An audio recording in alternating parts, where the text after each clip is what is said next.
नमस्कार। मैं Dhananjay Kumar the public India में आपका स्वागत है। कल बिहार में जिस तरह से प्रदर्शन हुआ, चुनाव आयोग ने जो मतों का अधिकार छीनने का अभियान चलाया है, वोटर लिस्ट पुनरीक्षण, शुद्धिकरण किया जा रहा है। ज्ञानेश कुमार जी ने कहा है कि हम जो है मतदाता सूची का शुद्धिकरण कर रहे हैं, शुद्ध कर रहे हैं। अब ये शुद्धिकरण कैसे करेंगे, क्या होता है, ये तो ऊपर वाला जानता है। क्या पता जिसे ब्राह्मण मंत्र को अभिमंत्रित करके या कहिए जल को अभिमंत्रित करके तो जल छींटते हैं, उससे शुद्धिकरण होता है। वो मंत्र पढ़ते हैं ना, पवित्र पवित्र वासरवाई नमः आ गया और सब बोलते हैं, उससे पवित्र कर देते हैं। तो क्या इसके पहले मतदाता सूची अपवित्र थी? कहा जा रहा है बीजेपी के द्वारा और चुनाव आयोग के द्वारा। देख लीजिए कि बीजेपी और चुनाव आयोग दोनों एक भाषा बोलते हैं। चुनाव आयोग जबकि इंडिपेंडेंट संस्था है, संवैधानिक संस्था है, और उसका किसी पार्टी से संबंध नहीं। चुनाव आयोग की भूमिका है कि देश में जो निर्वाचन है, जो चुनाव हो, वो निष्पक्ष हो, पारदर्शी हो, और ये ध्यान रखा जाए कि सारे मतदाता इसमें भागीदार बने। हर मतदाता, हर नागरिक जो 18 साल से ऊपर है, जो वोट देने का अधिकारी है, मतदाता सूची में दर्ज हो और वो वोट दे। पहली बार हो रहा है कि मतदाता सूची में जो दर्ज वोटर है उनको हटाने का, उनका सफाई अभियान चलाया जा रहा है। और सफाई अभियान ये है कि जो कहा जा रहा है कि जो बिहार में नहीं रहते हैं उनको, उनका वोटर लिस्ट से नाम हटा दिया जाएगा। ये भी कहा जा रहा है कि बांग्लादेशी रोहिंग्या लोग जो है वो चिन्हित कर दिए जाएंगे। लेकिन चुनाव आयोग ने खुद ही कई बार अपने पैर पीछे खींचे। अभी वीडियो बड़ा वायरल हो रहा है एक, जिसमें कलेक्टर की आवाज आ रही है। हालांकि मैं उसकी तस्दीक नहीं कर रहा हूँ कि कलेक्टर की आवाज है, लेकिन तमाम जगह वो घूम रहा है और जो प्रैक्टिकल हो रहा है वो वही है। बीएलओ को कहा जा रहा है कि आप कुछ मत कीजिए, केवल फॉर्म, यूमिनेशन फॉर्म है उसको सही तरीके से भरवा करके अपलोड करा दीजिए, कोई डॉक्यूमेंट की जरूरत नहीं। तो जब डॉक्यूमेंट की जरूरत नहीं है तो फिर पुनरीक्षण कैसे हो रहा है, गहन पुनरीक्षण कैसे हो रहा है, जो मतदाता सूची है उसका शुद्धिकरण कैसे होगा। बहरहाल ये चुनाव आयोग की बात है, लेकिन चुनाव आयोग के इस मनमाने पूर्ण रवैये के खिलाफ, या कहिए मत देने का अधिकार छीनने के खिलाफ, जो इंडिया गठबंधन है बिहार में, जिसको कहते हैं महागठबंधन, जिसमें शामिल है कांग्रेस, वाम दल, तीनों वाम दल, CPI M, CPI ML, CPI, और मुकेश सहनी की पार्टी है, आरजेडी है, कांग्रेस है, ये तमाम पार्टियां जो शामिल है, उन लोगों ने बिहार बंद का कॉल दिया था। 9 जुलाई को बिहार बंद, और सुबह से ही बिहार बंद का असर दिखने लगा। तमाम पार्टियों के कार्यकर्ता सड़कों पर थे। राहुल गांधी भी पहुंचे पटना, और पटना से जो पूर्व नियोजित था कि जो इनकम टैक्स गोलंबर है पटना के बीचों बीच, वहां जेपी की मूर्ति है, वहां से जो आंदोलनकारी हैं वो चुनाव आयोग के दफ्तर तक जाएंगे। लेकिन दफ्तर तक तो नहीं पहुंच पाए, पुलिस ने बैरिकेटिंग की थी और उनको रोक दिया गया। तमाम नेताओं को, राहुल गांधी थे, तेजस्वी यादव थे, डी राजा थे, सीपीआई के नेता महासचिव दिबांकर भट्टाचार्य थे, मुकेश सहनी थे, बिहार के कांग्रेस अध्यक्ष, और तमाम लोग थे। पप्पू यादव बंद कराते दिखे, कन्हैया कुमार थे, तमाम नेता थे।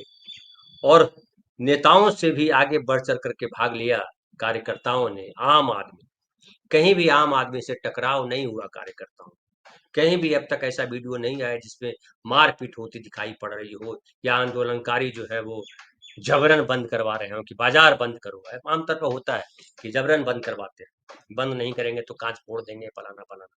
लेकिन ये स्वतः स्फूर्त भी कहा जाए, और इससे पता चलता है कि जो कर रहा चुनाव आयोग, उससे बिहार के लोग खुश नहीं। एक और बात हुई कि बिहार सरकार ने भी जो है संयम का परिचय दिया, और जो नीतीश सरकार है, जो उनकी पुलिस है, कहीं भी डंडा भांजती नजर नहीं आई। और इसे ये कहा जाए कि नीतीश कुमार का मौन समर्थन था इस बंद को, तो अतिशयोक्ति नहीं होगी। आप जानते हैं कि एनडीए के भीतर जो है फूट है, एनडीए के भीतर जो है भीतरघात है, और भीतरघात इसलिए है कि बीजेपी नीतीश कुमार पे कब्जा करने में लगी हुई है। ये नीतीश कुमार के पार्टी के लोग समझ रहे हैं, उसमें दो भाग बटा हुआ, एक जनता दल यू को बचाना चाहते हैं, और एक जो है जनता दल यू का विलय चाहते हैं बीजेपी में। एक्सिक्यूटिव प्रेसिडेंट जो है संजय झा, वो जनता दल यू को मिला देना चाहते हैं बीजेपी में। कई बार आरोप उन पर लग चुका है। लेकिन बिहार में ढेर सारे नेता हैं जो चाहते हैं जनता दल यू को बचाना। बीजेपी कह रही है, एनडीए कह रहा है कि नीतीश कुमार के नेतृत्व में चुनाव लड़ेंगे, लेकिन जनता दल को यकीन नहीं हो रहा। उनको लग रहा है कि उनका नाम कैश कराया जाएगा, लेकिन सरकार जो है वो बीजेपी का कोई मुख्यमंत्री बना दिया जाएगा अचानक, पर्ची वाला मुख्यमंत्री, और ये जनता दल को मंजूर नहीं। बीजेपी को यह एहसास है कि बिहार में उनकी हार निश्चित है। अगर नीतीश कुमार अगर साथ छोड़ देंगे तो बिहार में नीतीश कुमार के बिना बीजेपी अपनी सरकार बना पाएगी, ये संभव नहीं। ये न तो बिहार के नेता के लिए ये विश्वास करने वाली बात है, न ही जो है दिल्ली में जो उनके नेता बैठे हैं यहाँ का, उनको भरोसा है कि बिना नीतीश कुमार के बिहार में जीत पाएंगे। लेकिन ये जो चुनाव आयोग ने जो किया है वो कह सकते हैं कि वो उल्टा पड़ा है, और विपक्ष को एकजुट होने का मौका मिला है। विपक्ष को ये समझाने का अवसर मिल गया कि ये जो बीजेपी है वो गरीब गरीब विरोधी है, जो बीजेपी है वोटों का खेल करती है। राहुल गांधी ने अपने भाषण में कहा कि महाराष्ट्र में जिस तरह से खेल किया गया और 46 लाख के करीब वोट बढ़ा दिए गए अचानक 4-5 महीने के भीतर, और उसकी वजह से वो जीते। बिहार में भी वो मॉडल लाना चाहते हैं, और बिहार में ये है कि वोटों को ही कट कर दिया जाए। और तमाम लोगों को ये परेशानी हो रही है कि डॉक्यूमेंट लाएं। कल परसों में एक वीडियो देख रहा था जिसमें कह रहे थे वो सम्राट चौधरी जो डिप्टी चीफ मिनिस्टर हैं बिहार के, ये देखिए किशनगंज में लाखों की संख्या में लोग जो है निवास प्रमाण पत्र बनाना चाहते हैं। ये 11 आइटम दिया गया, जिसको ये नहीं पता डॉक्यूमेंट है आइटम उसको नहीं कहा जाता। डॉक्यूमेंट आइटम नहीं होता, डॉक्यूमेंट बहुत महत्वपूर्ण चीज है। ऐसे लोग मंत्री हैं बीजेपी के, ऐसे लोग नेता हैं बीजेपी के, वो आइटम बताते हैं डॉक्यूमेंट को, जिस डॉक्यूमेंट के आधार पर शुद्धिकरण की बात कर। और निवास प्रमाण पत्र मांगने का मतलब क्या होता है कि वो बांग्लादेशी है। तो बिहार के आम लोगों को कैसे बदनाम किया जाए, ये मुहिम छेड़ रखी है बीजेपी ने।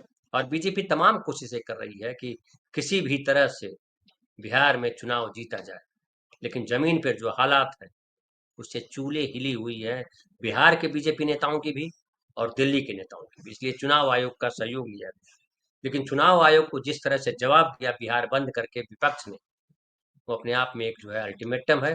और कहा भी है राहुल गांधी ने कि कानून से ऊपर कोई नहीं, और कानून जो है जब सत्ता बदलेगी तो सबको जवाब देगा, सबको इंसाफ, सबके साथ इंसाफ। राहुल गांधी ने कहा कि आपको जो करना है करिए, मगर बाद में कानून आप पर लागू होगा। भूलिए मत, आप कितने भी बड़े हो, कहीं भी बैठे हो, कानून आपको छोड़ेगा नहीं। आपका काम हिंदुस्तान के संविधान की रक्षा करने का है। आपका काम बिहार की जनता के दिल के अंदर जो हो उसे पूरा करने का है। लेकिन हरियाणा और महाराष्ट्र में वोटों की लूट हुई। हरियाणा चुनाव में जो गड़बड़ी हुई, जहां वोट बढ़े वहां बीजेपी जीती, और महाराष्ट्र में गरीबों का वोट काट कर बीजेपी जीती। बिहार में भी वही कोशिश की जा रही है, लेकिन बिहार में ये होने नहीं देंगे। ये बिहार है, और जब ये बिहार है कहा तो जो भीड़ थी वहां आई थी, जो लोगों का जनसमूह था, उनमें भारी उत्साह था। और पटना की पूरी सड़कों पर हर तरफ जिधर कैमरा घुमाइए जो है भारी संख्या में लोग जमा थे, लोग थे, और कहीं कोई दूर दूर तक गाड़ियां नजर नहीं आ रही थी। मतलब बिहार के लोगों ने भी इस बंद का समर्थन दिया, और इस घटना से बीजेपी के पैर के नीचे की जमीन खिसक गई। चुनाव आयोग सत्ते में है, और चुनाव आयोग को परेशानी तो और होनी है। आज 10 जुलाई को सुप्रीम कोर्ट में सुनवाई होनी। ये जो चुनाव आयोग ने जो आदेश दिया है कि इंटेंसिव रिवीजन किया जाए मतदाता सूची का, वो कितना सही है कितना गलत है। क्या चुनाव आयोग को मतदाताओं के नागरिकता को जांचने का अधिकार है? इस पर बात होगी। एडीआर ने याचिका दायर की है, और कुछ लोगों ने याचिका दायर की। तो संग्राम बहुत गहरा है। और याद कीजिए 1975 याद दिला रहा हूँ, वहीं से एक नारा गूंजा था, सिंहासन खाली करो कि जनता आती है। इमरजेंसी की बात नरेंद्र मोदी बहुत करते हैं, लेकिन शायद कुछ सीखे नहीं इमरजेंसी से। बीजेपी ने सीखा नहीं कुछ इमरजेंसी से, आरएसएस ने कुछ सीखा नहीं शायद इमरजेंसी से।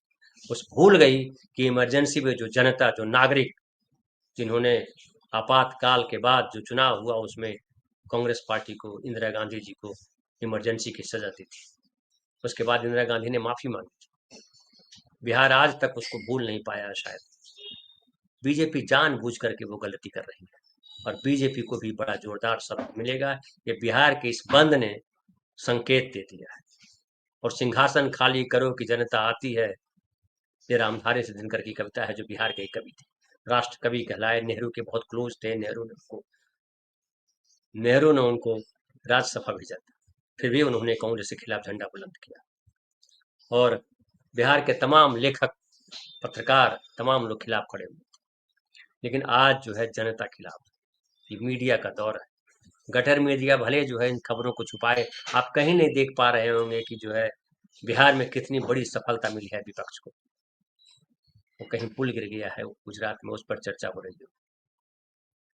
एक विमान क्रैश कर गया है, जेट लड़ाकू विमान राजस्थान में गिर गया है, उस पर बात होगी। उस पर भी हालांकि क्या बात होगी, बात नहीं करेंगे, क्योंकि उसमें सरकार की नाकामी दिखाई पड़ती है। और गुजरात में पुल टूटे या राजस्थान में जेट विमान गिरे, लड़ाकू विमान गिरे, जगुआर विमान गिरे, पायलट की मौत हो जाए। राव जो मोदी कहते नजर आते थे, वो वीडियो भी वायरल हो रहा है, जिसमें वो कह रहे थे वहां पश्चिम बंगाल में, कभी कहा था उन्होंने, एक पुल गिरा था, ये एक्ट ऑफ गॉड है या एक्ट ऑफ फ्रॉड है। नरेंद्र मोदी जी से लोग पूछ रहे हैं, जो विमान गिरे, जो पुल गिरा, ढेर सारे लोग मरे, ये एक्ट ऑफ गॉड है या एक्ट ऑफ फ्रॉड है। लेकिन निर्लज्जता की सीमा लांग गए लोगों को अपनी गलती दिखाई नहीं पड़ती है। बिहार में वही हो रहा है। आरएसएस को, बीजेपी को, चुनाव आयोग को अपनी गलती दिखाई नहीं पड़ रही है, लेकिन बिहार के लोग हैं, सबक तो सिखाना जानते हैं। और मुझे लगता है कि ये जो बंद हुआ, जो बंद को सफलता मिली, वो सबक है। अगर अब भी नहीं चेते तो फिर सिंहासन खाली करो कि जनता आती है, जनता पहुंच जाएगी। फिलहाल इतना ही, बहुत बहुत धन्यवाद। कल फिर बात करेंगे किसी नए विषय पर।